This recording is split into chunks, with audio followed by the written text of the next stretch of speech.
नमस्कार दोस्तों, कैसे हैं आप लोग। आपका स्वागत है study with Neeraj sir channel पर। दोस्तों, रात का 1:30 बजा है। 2 घंटे से मैं आपके लिए ये हिंदी का स्पेशल वीडियो जो है नोट डाउन कर रहा हूं। बहुत ही इंपॉर्टेंट प्रश्न, इसमें आप पूरी हिंदी की सैर कर लेंगे।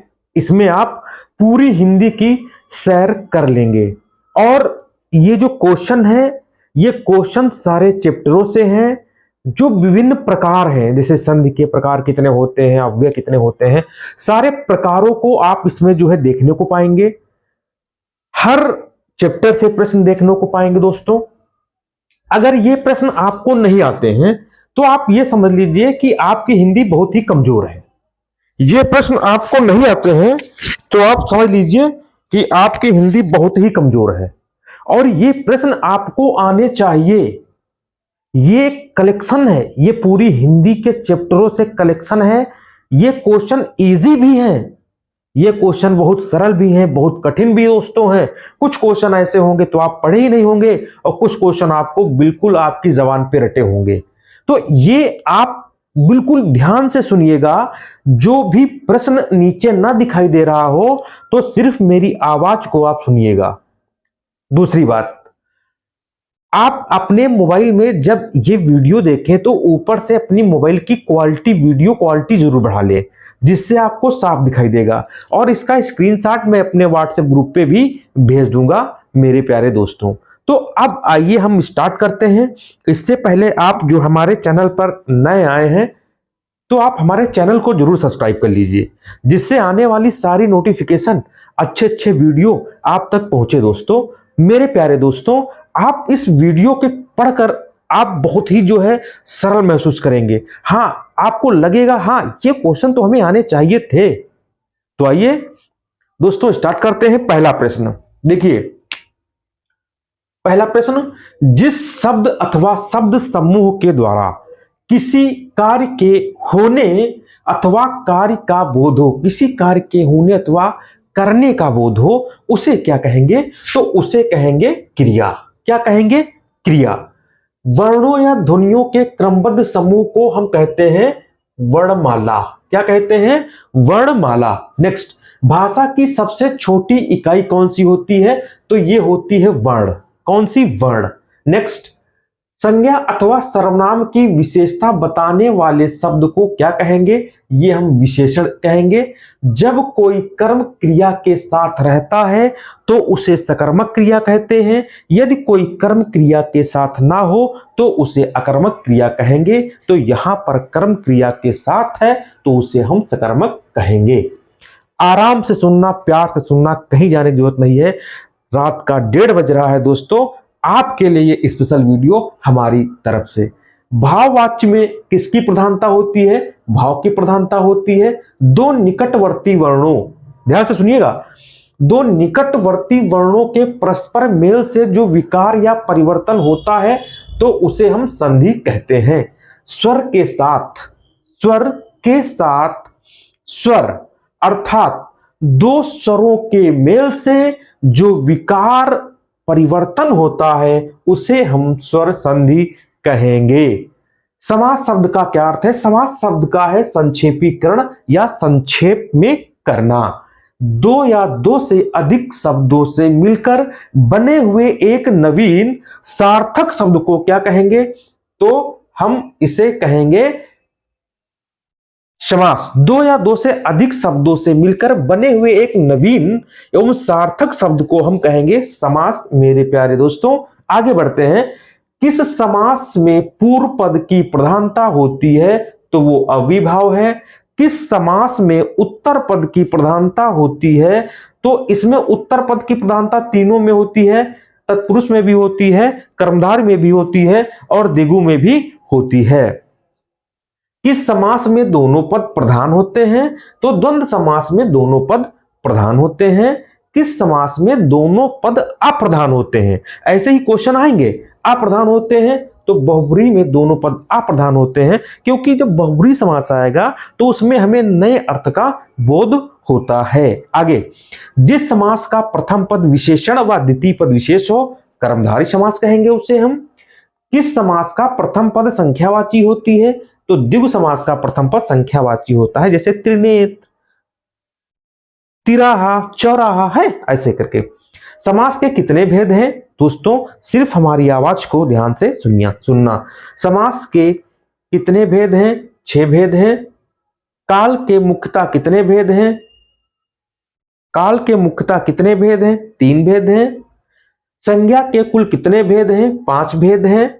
वचन के कुल कितने भेद हैं? 2 भेद हैं। विशेषण के कुल कितने भेद हैं? 4 भेद हैं।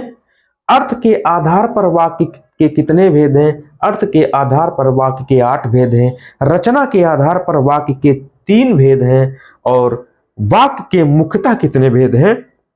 तो मुख्यतः इसके 2 भेद हैं, एक अर्थ के आधार पर वाक्य और एक रचना के आधार पर वाक्य। अर्थ के आधार पर रचना, अर्थ के आधार पर वाक्य के 8 भेद हैं और रचना के आधार पर वाक्य के 3 भेद हैं, सरल, संयुक्त और मिश्र। आगे बढ़ते हैं। ठीक, क्रिया के मुख्यतः कितने भेद हैं? क्रिया के मुख्यतः जो है 2 भेद हैं, एक सकर्मक क्रिया, एक अकर्मक क्रिया। वाक्य में जो क्रिया कर्म की अपेक्षा नहीं रहती है उसे हम अकर्मक क्रिया बोलते हैं। संज्ञा या सर्वनाम का वाक्य के अन्य पदों से जो संबंध होता है उसे हम कारक बोलते हैं। एक और इंपॉर्टेंट प्रश्न, संज्ञा के स्थान पर प्रयुक्त होने वाले शब्दों को सर्वनाम कहते हैं। कृतवाच्य में कर्ता की प्रधानता होती है, कर्मवाच्य में कर्म की प्रधानता होती है, भाववाच्य में भाव की प्रधानता होती है। वाच्य के 3 भेद होते हैं। आगे, क्रिया के जिस रूप से कार्य होने के समय का बोध, समय मतलब काल, समय का बोध हो तो उसे हम काल कहेंगे। बहुत इंपॉर्टेंट प्रश्न है, देखिएगा।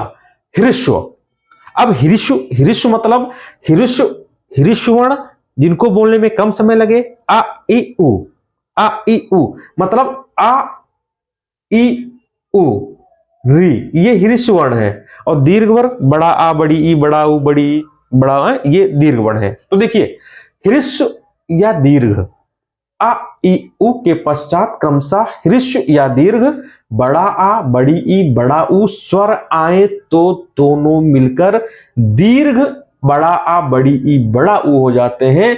तो ये कौन सी संधि होगी? दीर्घ संधि।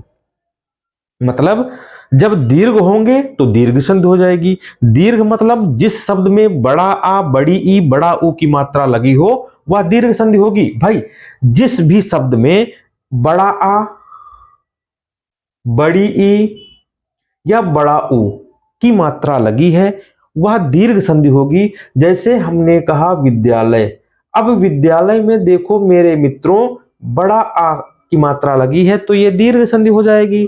बड़ी ई मतलब जैसे हमने कहा कवीस, अब देखो मित्रों इसमें बड़ी ई की मात्रा है तो ये दीर्घ संधि हो जाएगी, और जैसे हमने कहा भानुदय, देखो भानुदय, अब इसमें देखो दोस्तों मेरे बड़ा उ की मात्रा है तो जिसमें बड़ा आ, बड़ा उ और बड़ी की मात्रा हो वह दीर्घ संधि हो जाती है। आगे बढ़ते हैं। यदि छोटा आ और बड़ा आ के बाद छोटी ई या बड़ी ई, छोटा उ या बड़ा उ और री स्वर आए तो दोनों मिलकर क्रमशः ए, ओ और अर हो जाता है। ये गुण संधि होती है। ए और ओ हो जाता है। मतलब देखो ए हो जाएगा और ओ हो जाएगा। मतलब इस अगर ए लिखा है तो ऊपर समझ लो एक मात्रा लगी है और ओ है तो ऊपर एक मात्रा लगी है। मतलब जिस किसी शब्द में ऊपर एक मात्रा लगेगी वो गुण संधि होगी। ऊपर एक मात्रा लगेगी, मान ली हमने कहा गणेश, देखो ऊपर एक मात्रा है तो ये क्या? रमेश। जिस भी किसी शब्द में ऊपर एक मात्रा लगी है वह गुण संधि होगा और ये दूसरे अक्षर पर जो है ऊपर मात्रा लगेगी। आगे बढ़ते हैं। यदि छोटा आ या बड़ा आ के बाद ए या ऐ आए तो दोनों के मेल से ऐ हो जाता है। आ या बड़ा आ के पश्चात ओ या औ आए तो दोनों के मेल से औ हो जाता है। अब यहां पे ये हो रहा था, यहां पे ये हो रहा था। अब देखिए इसमें क्या होगा, इसमें ये होगा और अ होगा, मतलब 2 मात्राएं। जहां पर 2 मात्राएं आएंगी वहां पर वृद्धि संधि हो जाएगी। कहीं भी मात्रा आए 2, जैसे हमने कहा सदैव, देखो 2 मात्रा आ गई। किसी भी शब्द में 2 मात्रा आ जाए तो वो वृद्धि संधि हो जाएगी। ठीक, यदि छोटी ई, बड़ी ई, छोटा ऊ, बड़ा ऊ और री के बाद भिन्न स्वर आए तो छोटी ई और बड़ी ई का या हो जाता है, ऊ और ऊ का वा हो जाता है, री का रा हो जाता है। इसमें तो यण संधि है। मतलब यण संधि की पहचान क्या है? यण संधि की पहचान यह है कि जब किसी शब्द में आधा मात्रा लगा हो वो यण संधि होगी। किसी भी शब्द में आधा मात्रा लगा हो वो यण संधि होगी। वो भी कंडीशन है कि दूसरे अक्षर में। जैसे हमने कहा अत्याचार, देखो अत्याचार है, देख लो। हाँ, अत्याचार है तो देखो इसको हम तोड़े, अति प्लस आचार। अति में क्या निकल रहा? छोटी ई, इसमें आ, और ये दोनों मिलकर क्या हो जाएंगे? या। जहां पर या है या आ, ये सारी चीजें आएंगी तो वहां पर आपका जो है देखो आए तो मेल से, हाँ कहा गया ये है, ठीक है। तो यहाँ पे यण हो जाएगा। आगे देखें, नहीं क्या है? यण नहीं, इसमें क्या है? हाँ, ये ए और ओ का मेल हो तो शुरू से ए ओ आए। भाई जहां पर आधा मात्रा होगा वहां पर यण संधि आएगी, ठीक है। यहां पर जो है यहां पर आपका यण होगा, ठीक है। सॉरी, यहां पर अयादि हुआ, सॉरी यहाँ अयादि संधि में आपका जो है आए आए आव आता है, ठीक है। यहां पर आपका जो है यण संधि होगा। मतलब यण संधि में हमेशा ध्यान रखना कि आधा मात्रा लगेगी। ये जो मैं बता गया हूं ये आपकी यण संधि है। क्या है? यण संधि। यण संधि में हमेशा दूसरे नंबर पर आधा मात्रा लगेगी, ठीक है, ध्यान रखना, ठीक। अब एक चीज और ध्यान में रखना, अयादि संधि। अभी मैं थोड़ा खाली करूंगा तब आपको इससे बेटर समझाऊंगा। इसको ऐसे लिखा है देना, व्यंजन के बाद यदि किसी स्वर या व्यंजन के आने से उस व्यंजन में जो परिवर्तन होता है उसे कहते हैं व्यंजन संधि। विसर्ग के बाद किसी स्वर या व्यंजन के आने से विसर्ग में जो परिवर्तन होता है उसे कहते हैं हम विसर्ग संधि। आप पढ़ते जाना दोस्तों, बहुत इंपॉर्टेंट है, ध्यान रखना, बहुत इंपॉर्टेंट है ये चीजें। सर्वनाम के कुल कितने भेद हैं? 6 भेद हैं। कारक के कितने भेद हैं? 8 भेद हैं। वाच्य के कितने भेद हैं? 3 भेद हैं। स्वरों की संख्या कितनी है? 11 है। व्यंजनों की संख्या कितनी है? 33 है। अव्यय के कितने भेद हैं? 4 भेद हैं। लिंग के कितने भेद हैं? 2 भेद हैं। हिंदी में उपसर्ग के कितने भेद हैं? 3 भेद हैं। संचारी भावों की संख्या 33 है। विराम का क्या अर्थ होता है? विराम का मतलब होता है ठहरना या रुकना। किसी प्राणी या वस्तु स्थान भाव के नाम को कहते हैं, वो कहते हैं संज्ञा। आगे आते हैं क्वेश्चन, बहुत इंपॉर्टेंट प्रश्न दोस्तों, बहुत इंपॉर्टेंट प्रश्न है। ये प्रश्न आपको आने ही चाहिए, नहीं तो आपको समस्या हो जाएगी मेरे मित्रों। आपको जरूर ये प्रश्न आने चाहिए। आइए आगे बढ़ते हैं 49 नंबर पे। शब्द के जिस रूप से यह जाना जाए कि वह पुरुष है या स्त्री है तो उसको लिंग कहते हैं। संज्ञा अथवा सर्वनाम के जिस रूप से यह ज्ञात हो कि वह एक के लिए प्रयुक्त हुआ है उसे हम वचन कहते हैं, एक वचन या द्विवचन, ठीक। कर्मवाच्य में कर्म की प्रधानता रहती है, जिसमें लिंग वचन पुरुष काल के आधार पर परिवर्तन ना हो, वैसे के वैसे रहे, उसे अव्यय कहते हैं। अलंकार के कितने भेद हैं? शब्दालंकार और अर्थालंकार 2 भेद हैं। अनुप्रास अलंकार के कितने भेद हैं? 5 भेद हैं। मुख्यतः रसों की संख्या कितनी है? 9 है। दोहा में मात्रा कितनी होती है? विषम तथा सम चरणों में 13-11 मात्राएं होती हैं। दोहा के विषम और सम चरणों में 11-13 मात्राएं होती हैं। जहां उपमेय का उपमान के साथ अभेद दिखाया जाए वहां पे रूपक अलंकार होता है। संधि के मुख्यतः कितने भेद हैं? 3 भेद हैं। स्वर संधि के कितने भेद हैं? 5 भेद हैं। उपसर्ग पहले लगता है आरंभ में और प्रत्यय बाद में लगता है, इसको भी आप ध्यान में रखना। जो अव्यय किसी क्रिया की विशेषता बताते हैं उसे हम क्रिया विशेषण कहते हैं। क्या? क्रिया विशेषण। संस्कृत के ऐसे शब्द जो हिंदी में ज्यों के त्यों लिखे जाते हैं तत्सम शब्द। ऐसे शब्द जो संस्कृत और प्राकृत से विकृत होकर हिंदी में आए हैं उन्हें हम तद्भव बोलते हैं। क्रिया के मूल रूप को हम धातु कहते हैं। रसों को उदित और उद्दीप्त करने वाली सामग्री क्या कहलाती है? विभाव कहलाती है। जिस वस्तु या व्यक्ति के कारण स्थायी भाव जागृत हो उसे हम आलंबन कहते हैं। मनोभाव को व्यक्त करने वाली शारीरिक एवं मानसिक चेष्टाएं अनुभाव कहलाती हैं। जिसके हृदय में भाव उत्पन्न हो उसे हम आश्रय कहते हैं। ये 70 प्रश्न दोस्तों हैं, ठीक है। ये 70 प्रश्न हैं। कुछ मैं चीजें आपको संधि से कुछ अभी क्लियर कर रहा हूं, उसमें थोड़ा डाउट था, उसको मैं अभी आपको क्लियर कर रहा हूं। इसका स्क्रीनशॉट ले लीजिए, फिर मैं आपको जो है इसकी चीजों को क्लियर करूं, ठीक है। देखिए, इसको थोड़ा थोड़ा मैं समझाने का कोशिश करूंगा, ज्यादा नहीं। अगर इससे ज्यादा आपको समझना है मित्रों, इससे ज्यादा आपको समझना है तो आप स्पेशल स्पेशल संधि का वीडियो देख सकते हैं हमारे यूट्यूब चैनल पर, जो है प्लेलिस्ट में जो है बना पड़ा। देखिए, इसमें पहली बात करेंगे हम दीर्घ संधि की। कौन सी? दीर्घ संधि। अब देखो, दीर्घ संधि की पहचान क्या थी, जल्दी जल्दी देख लो। दीर्घ संधि की पहचान बड़ा आ, बड़ी ई और बड़ा ऊ। जिस शब्द में बड़ा आ, बड़ी ई और बड़ा ऊ आएंगे वह दीर्घ संधि होगी। जिस शब्द में बड़ा आ, बड़ी ई, बड़ा ऊ आए वह दीर्घ संधि होगी। जैसे हमने कहा कि विद्यालय, देखो बड़ा आया, आ गया। जैसे हमने कहा कवीस, बड़ी ई आया। जैसे हमने कहा भानुदय, बड़ा ऊ आया। मतलब बड़ा आ, बड़ी ई, बड़ा ऊ किसी शब्द में लगा है तो वो आपका दीर्घ संधि होगा। और मतलब ये बड़ा आ बनता कैसे है? बड़ा आ कैसे बनेगा भाई? छोटा आ प्लस छोटा आ से मिलकर बनेगा, बड़ा आ प्लस छोटा आ से मिलकर बनेगा, बड़ा आ प्लस बड़ा आ से मिलकर बनेगा, छोटा आ प्लस बड़ा आ से मिलकर बनेगा। तो मतलब अगर मैं आपको बता दूं, एक बड़ा आ बनेगा बड़ा आ प्लस बड़ा आ से मिलकर, ठीक है। तो जैसे हमने कहा था विद्यालय, ठीक है। अब विद्यालय को हम तोड़ेंगे कैसे? कैसे हमारा सही टूटेगा, ये मैं आपको ध्यान कर। देखो, अब बड़ा आ प्लस बड़ा आ में तोड़ो इसको। बड़ा आ, जैसे हमने कहा विद्या प्लस आलय। अब देखो ये क्या बड़ा आ है, ये क्या बड़ा आ है।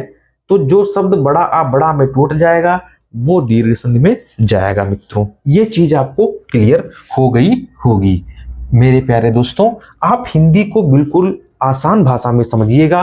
देखो, अब गुण संधि में हमने कहा था ऊपर जब एक मात्रा आ जाए, ऊपर एक मात्रा आ जाए तो वो गुण संधि होगी, ठीक। आगे देखिए, हमने कहा था वृद्धि संधि में जब ऊपर दो मात्राएं आ जाए तो ये दो मात्राएं आ गई तो वृद्धि संधि होगी। कहा था हमने, जब कहा था कि आधा मात्रा आ जाए ये तो वो यण संधि होगी। कहा था कि नहीं कहा था भाई? आधा मात्रा आ जाएगा तो वो यण संधि हो जाएगी। अगर किसी भी शब्द को, मेरे प्यारे दोस्तों आप बने रहना, अगर किसी भी शब्द को तोड़ने पर, देखिए अयादि संधि में क्या होता है? अयादि संधि में दोस्तों, अयादि संधि में क्या होता है, कुछ ऐसे शब्द होते हैं अयादि संधि में, हमेशा एग्जामिनर वही रखता है। आज मैं आपको 6-7 शब्द बताऊंगा, 8। जिंदगी में ध्यान रखना, सिर्फ 6-7 शब्द बताऊंगा, जिंदगी में ध्यान रखना। उसके अलावा अयादि संधि में शब्द पूछा ही नहीं जाएगा। देखो, जैसे हमने कहा पवन, पावन, ठीक है। गायक, गायन, गायन, नाविक, पवन, पावन, गायक, गायन, नाविक, ठीक है। शयन, नयन। दोस्तों यही शब्द भावुक, यही शब्द बराबर बराबर जो है आपको जो है मिलेंगे किसमें? अयादि संधि में। अब अयादि संधि को कैसे तोड़ेंगे बस थोड़ा सा बता दें। देखिए, जैसे लिखा है पवन, पावन। अब देखो, पा में क्या कोई मात्रा है? हम इसको जो है तोड़, देखो पा में कोई मात्रा है? नहीं है, कोई नहीं है। तो जिसमें कोई मात्रा नहीं होती है उसको हम एक मात्रा में तोड़ देते हैं। पोधन अन्न, इसमें एक मात्रा नहीं है, कोई मात्रा नहीं, तो इसको एक मात्रा में तोड़े। अब देखो, इसमें एक मात्रा है तो भाई इसको हम दो मात्रा में तोड़ देंगे। बस गायन है, अब देखो कोई भी गायन है तो बड़ा, अब इमा एक मात्रा है तो इसको हम द्विमात्रा में तोड़ा, गए प्लस अन। बात समझ रहे हो? कोई भी आप डीपली समझो, जो हमारे संत की वीडियो पढ़े हैं आपको ज्यादा समझ में आएगा मेरे प्यारे दोस्तों। इससे अच्छा आपको कोई समझा नहीं सकता। और बता दूं, हिंदी में आपके 50 में 50, 25 में 25 नंबर आएंगे, ये तय मान के चलो। ठीक, इतना ये था दोस्तों। उम्मीद करता हूं आपको समझ में आया होगा। रात के 2 बज रहे हैं दोस्तों। इतनी मेहनत से आपको मैं जो है ये वीडियो प्रोवाइड किया हूं, आप जरूर जरूर इसको देखना, शेयर करना, लाइक करना, कमेंट करना कैसा लगा। ठीक है, कमेंट करना दोस्तों ये वीडियो आपको कैसा लगा। सबसे पहले आप YouTube चैनल को सब्सक्राइब जरूर कर लेना, जिससे आप तक सारी वीडियो आ जाएं। ठीक है दोस्तों, तब तक के लिए नमस्कार, बाय बाय।